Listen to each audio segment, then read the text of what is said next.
Doamnelor și domnilor, nimeni altul decât Le Cătălin de Remia, le fotografii. Noroc, Cătăline! Bă, mersi că ai acceptat invitația, sperăm să nu facem accident, să știi. Săptămâna trecută mi-am luat permisul. Ai emoții pe condus pe astea? Nu. Mă, sigur?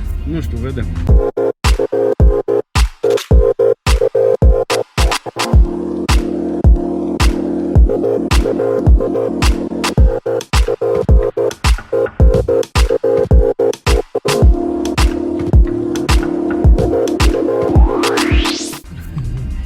Ia zi, care e treaba cu fotografia, frate? Ce e asta fotografie? Că am telefon de 7, am un telefon de 100 de megapixeli. Ce naiba treabă mai am eu cu fotografiile tale? Că dacă am telefon nu mă interesează. Bă, din cauza voastră sufăr eu. Știa cu telefoane bune. Ce să fac eu? Ce să-ți dau de suferință ca să nu mai suferi? Dom'le, spune-ne și nouă, de când fotografiezi? De vreo 20 ceva de ani, din 95 mai exact. Te-a născut mama ta cumva fotograf când ai ieșit la maternitate, ai ieșit cu camera, cu blițurile, așa, cu tot cu studio? Da. Deci din 95 atunci ai început să faci evenimente și studio ceva? În 97 am început să, cred eu, să fac primul eveniment. Și deci 97 primul eveniment și după aceea... prin 98, să zic, prima încercare de studio. Păi și erau 98-99, erau studiouri de fotografie în România, să zici că erau de chestiile astea? Sau erai primul pe val? Nu. Erau studiouri, eu credeam că am studio, dar când am ajuns în București... Cine era ăla pe care îl apreciai tu, care te-a inspirat pe tine cel mai mult? Nici nu mi-aduc aminte, nici nu prea știam ce să apreciez la o fotografie. Evident că nu ți-aduce aminte. Zi și mie un fotograf preferat din zilele noastre care să-ți placă, din plan internațional. Pe Studio 1, dar repede, pe Studio 1 și pe evenimentul 1. Zi unul de pe Studio. Am înțeles. Deci sigurul preferat este Cătălin. Deci Cătălin, nu, fotograful de nici studio. Măcar. Dar fotograful preferat al lui Cătălin de studio este Cătălin. Eu apreciez fotografiile și mai puțin, să zic, fotografii. Nu vreau să spun. Nu este, dar fiecare fotograf la un moment dat are... Zi unul care îți place când face anunți. Cătălin, nu știu, mie place cel mai... Poate, da. Așa, zine, care-i treaba cu cum te raportezi la telefoane? Deci care-i treaba cu să ne facem poze? Poți să faci poză profesională cu telefonul? Eu cred că da. Până la urmă, fotografia să poți să o faci adică cu... să faci print și asta? Acum depinde de telefon și depinde de dimensiunea printului. Dar până la urmă, fotografia înseamnă imaginea... Da, trebuie să transmită ceva imaginea respectivă. Bă, vine un camion spre noi, pe banda noastră, oare să mă opresc sau? Să oprești el, nu, că avem airbag-ul, stai. Am înțeles. Zi și mie, care e marca ta preferată? Știu că tu tragi cu Nikon. Da. Ai încercat vreodată altceva? Am mai încercat, da. Smena din astea? Da, cu ele am început, să zic așa, cu Vilia, Zenit și... Sunt scumpe echipamentele astea care le folosești tu? Sunt destul de scumpe, nu am ultima generație, să zic, sau cele mai scumpe echipamente, dar da, când e vorba de investiție în studio sau... Ia zine, ce părere ai de abundența asta de fotografi din piața de imagini? Oricum, nu poți să controlezi fenomenul și până la urmă cred că la fel au suferit și ceilalți fotografi când am apărut noi. Asta e mersul. Sunt prea mulți, sunt prea puțini? Nu știu dacă sunt prea mulți. Sunt de calitate? Unii sunt, alții mai puțini. Câți apreciezi că sunt ei de fotografii care au camere? Nu prea urmăresc așa nici pe Facebook, nu-mi dau seama și n-aș putea să... Dar e cu bun simț, e politicos, e din asta. Ce preferi, să fotografiezi în studio sau eveniment? Sau în natură? Fiecare pe rând? Toate. Toate trei. Zine și nouă, cât ar trebui să coste o nuntă în România în 2021? Doamnelor și domnilor, țineți-vă bine! Eu cred că un preț corect este 1000 de euro, cu album inclus. Deci 1000 de euro să coste fotografia și să primești în asta ziua anunții sau ceva? Da, în ziua anunții, da. În ziua anunții. Până la urmă un fotograf trebuie să se descurce în ziua anunții, să surprindă momentul. Perfect! Cât costă o sesiune foto, dacă vreau să-mi fac un book sau ceva, un portofoliu, cât costă o sesiune foto la dumneavoastră în studio? Știu că aveți un studio profesional. Acum depinde și de pretenții.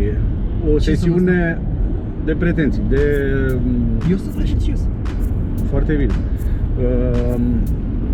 O sesiune fotografică profesională, da, presupune machiaj, presupune aranjarea părului. Să nu spui că tu machiezi modelele care le fotografiezi. După aia le în Photoshop. Am înțeles. Mai refac machiajul. Hai să presupunem că vine cineva la tine, o doamnă, o domnișoară, o familie și vrea să-și facă un portret sau un set de 10 fotografii profesionale și nu știu nimic despre chestia asta, vor doar să imortalizeze un moment sau un eveniment. Ceva, s-au întâlnit după nu știu cât timp. Da, nu știu, să zic. Și au nevoie și de make-up, și de machiaj, și de să-și aranjeze puțin părul, dar nu te gândi că vor rocket science. Deci cineva să le aranjeze un pic machiajul, să le aranjeze un pic părul și tu să fotografiezi. How much? Hai mă, zi, machiajul poate să... Sub 1000 de euro. Bine, nu, în jur de până maxim 250 de euro. Între 100 de euro și 250 de euro. Am înțeles, și că nu este exagerat. Păi nu este exagerat, pentru că pentru cine știe ce înseamnă. Nu numai chestia asta, dar știu cât plătește o doamnă, o domnișoară să se aranjeze, cât investește în imaginea ei, care n-are legătură cu fotografie. Știu și eu cât se investește într-un salon de frumusețare. Ok. Ia zi, mirrorless sau DSLR? Ambele. Ambele amândouă. Din ce cauză? Amândouă. Pentru că au funcții, se suplinește una pe alta. Am înțeles. Și, mă rog, au funcții diferite, depinde de situație. Când ai nevoie de... Nu există un aparat complet. Până acum, cel puțin. Evident că vor să vândă o gamă mai largă, nu vor să vândă unul care să le facă pe toate.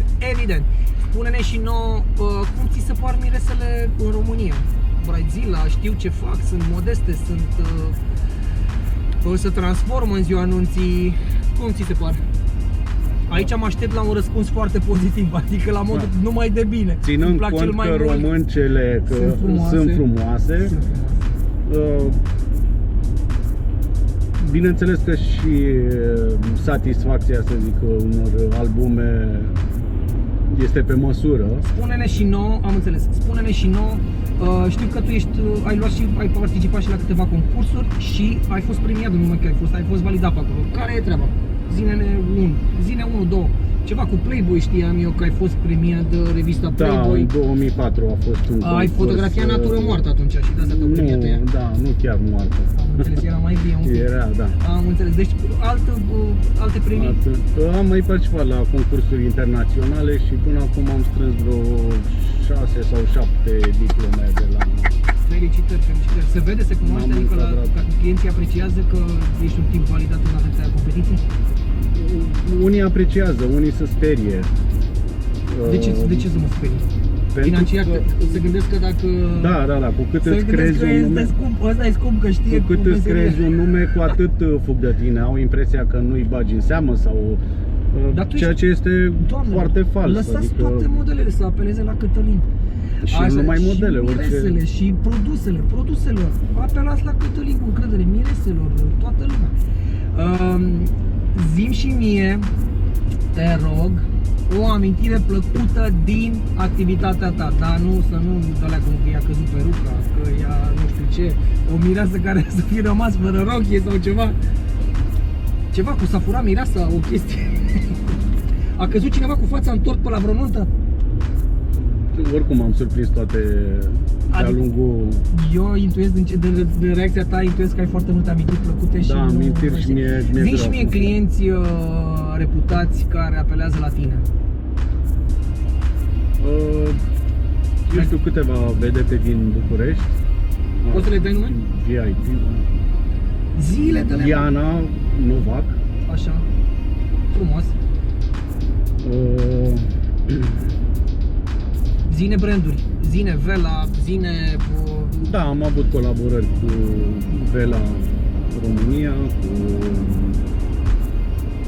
Sunt foarte multe așa, mi-e greu să E un mai amalgam. mai luat prin surprindere, să zic Asta așa. era și ideea, să te iau prin surprindere, Pentru să văd că ce ai de zis. fiecare... Bă, nu, vrem să luăm și noi o bere, o ceva ca să... Da, spunem cu ce să ai trebuie. curaj să conduci mai bine. Exact. Spune-mi, te rog frumos, și asta mă interesează pe mine foarte, foarte mult, cum crezi că se va transforma serviciul ăsta de fotografie, de imagine, de fotografie în contextul pandemiei, în contextul dezvoltării tehnice astea pe telefoanele mobile, vorbesc de camere super performante. Cum crezi și care vor fi provocările tale în viitor, mă, Cătăline? Da. Atâta Așa. timp cât imaginea exprimă ceva, cât e frumoasă și nu deranjează, poți interveni cu orice artificii vrei. Pune-mi De aici și- îți continui tu partea creativă. Pe ce te bazezi mai mult? Pe tehnică, pe creativitate sau pe postproducție? Depinde de situație.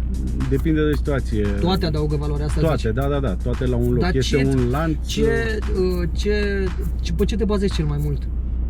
Pe producție, pe momentul în care fotografiezi? Fiecare are importanța ei. Unde ți-aduci tu? Unde aduci cel mai mult valoare? Nu știu, cred că nu-mi dau seama. Contează foarte mult momentul pe care îl surprinzi. Da? Mai ales când lucrezi cu oameni, trebuie să surprinzi ceva. O anumită stare, o anumită... Les enfants de Meui, de Da. Giugiu de Zazube și de astea. Vreau să spun, vreau să mă apropii de final, că încheiem asta. Zi-mi și mie, te rog, cât la sută din modelele tale pozează fără să le pozezi tu? Adică să le spui cum să stea la poză. N-am lucrat foarte mult cu modele profesioniste, dar...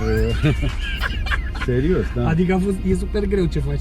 Adică să Păi scoți este. imaginile alea care le trebuie să, Da, trebuie da, să nu lucrezi. dai direcții precise. Da, nu lucrez cu modele profesioniste. Sunt, Deci asta este o calitate. Să poți să scoți dintr-o femeie, că înțeleg că este diferență între o femeie frumoasă și un model. Da, între o femeie frumoasă în realitate și fotogenie. Sunt femei frumoase care nu sunt fotogenice, nu spun nimic în Ce fotografii părere ai? Eu sau sunt invers. fotogenic?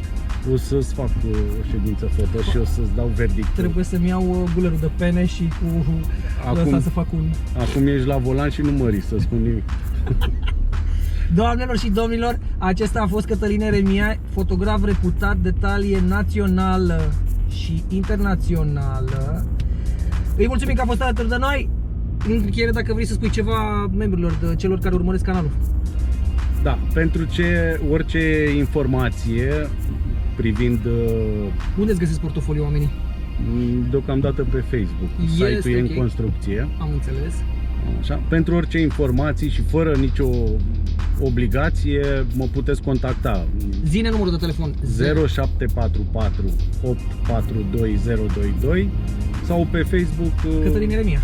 Eremia.Cătălin. Mai e cineva, Cătălin Eremia, care se ocupă cu totul altceva. Eu zic că sunteți puțin distinți, ca să zic Da, așa. da. Doamnelor și domnilor, aceasta a fost Cătălin, acesta a fost emisiunea noastră de azi, 10 minute în mașină cu Paul. Vă mulțumim că ne-ați urmărit. La revedere, ne revedem data viitoare. La revedere! La revedere!